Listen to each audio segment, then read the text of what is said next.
No, I don't think Americans should be afraid to fly because we've got great airline professionals who are keeping the safest aviation industry in the world afloat, but they're doing it with incredible stress. What I worry more about is that if you have, let's say, a pilot who's now missed 2 paychecks, who's now telling his kids that they can't do things that they'd like to do, who's now worried about feeding his family, maybe that guy doesn't show up to work, maybe goes and gets a different job. That means greater delays for the American people. I worry about the air traffic controller who now has missed 2 paychecks, who's got to pay his credit card bill or his mortgage, but can't pay both and decides, you know what, this industry is not for me. The Secretary of Transportation made a great point in private. I'm going to steal it right now because we got to get people into the air traffic control industry. We had a shortage of 2,000 people. How many of those people look to the future, see that congressional Democrats can't get their act together and say, you know what, we're not going to join air traffic controlling at all, which is going to further extend the delays. I think that we have a safe system because these guys are doing heroic things in the midst of this terrible shutdown. But why do we ask them to do so much without getting paid? Why don't we pay them so that they can be happy, they can do the best job they can do, and they're not worried about feeding their families while they're doing a very important job for all of us? Mr. Vice President, could you let us know your understanding of the president's comments that he wants to resume nuclear testing after more than 30 years? Does he mean the warheads themselves, the distribution, the missiles, and so forth? What's your understanding of his intention? Well, look, I'll answer that very briefly, but I really do want to focus on the shutdown that is affecting the American people. I think the president's truth speaks for itself.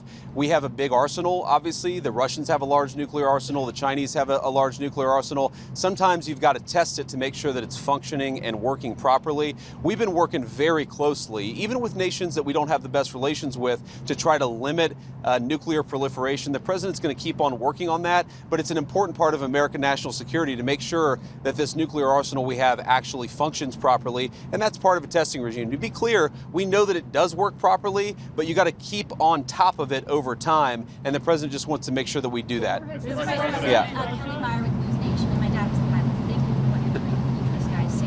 wanted to ask you, I know you said you're going to talk with folks on Capitol Hill after they open the government back up. If this keeps going on, would you consider getting everyone together like you did before the shutdown here at the White House to talk? And just quickly on nuclear, does the new testing make the world less safe?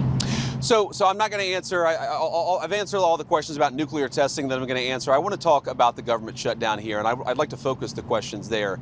But to your point, look, I've never said we're not going to talk to congressional Democrats until they reopen the government. What I've said is we are not going to give in on policy demands under the threat of hostage taking.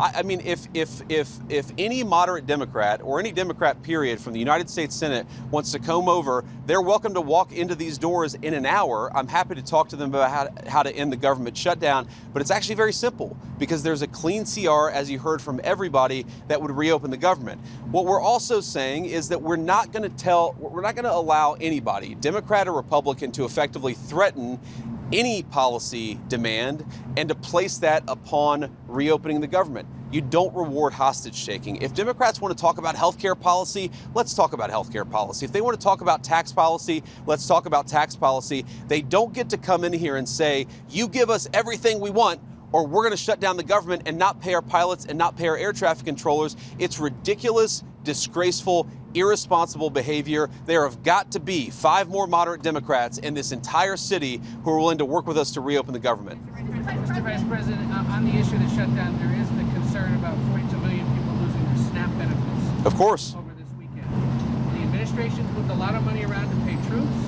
to pay federal law enforcement, and is telling Congress it can't put money around to pay at least some of those benefits. Why not? Would there be some push perhaps in the next 48 hours to try to do that so Americans don't go hungry? Well, here's the problem. If you go back to previous government shutdowns, what has happened is that sometimes the president has tried to make the shutdown as painful as possible on the American people. I give the president of the United States great credit and the entire team for trying to make this as painless as possible. The Democrats are acting irresponsibly. He doesn't want the American people to suffer because of it. But look, right now, this government, this administration, we're like guys running around, with a leak in a damn wall trying to plug it with bubble gum. And we plug one spot with bubble gum, and we plug another spot with bubble gum, and we plug another spot with bubble gum. Why don't the Democrats just stop this entire charade and reopen the government so that we don't have to try to make this thing work on a shoestring budget, which is what we're trying to do. The unfortunate reality, and we're starting to see this with our aviation industry, we're going to find out the hard way with SNAP benefits. The American people are already suffering, and the suffering is going to get a lot worse. Not because the President of the United States has failed to make the shutdown painless. He's tried to do everything that he can to make it as unpainless as possible. The reason that pain is coming and the reason it's building is because we're not passing the clean bill to reopen the government. It's a very easy thing to do. Thank you, Mr. Vice President. I'm Monica Page with Frontlines Turning Point USA. On the government shutdown, of course, we're approaching Thanksgiving, we're approaching the holidays. What could travel look like, if the Democrats don't open the government in time? So I'm going to let our great Secretary of Transportation answer this question. Look, it could be a disaster. It really could be, because at that point you're talking about people have missed 3 paychecks. They've missed 4 paychecks.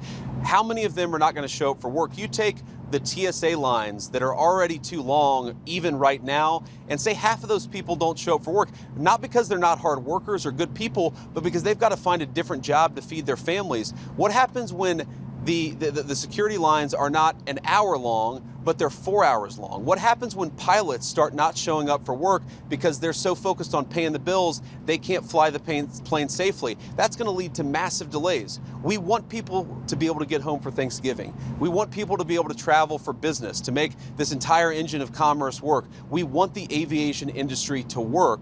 It's not going to work unless the Democrats reopen the government. These guys are doing heroic things to make it work as well as it possibly can, but every single person that I talk to a word, they are worried that the delays are going to reach a point where it makes it very, very hard for the American people to fly.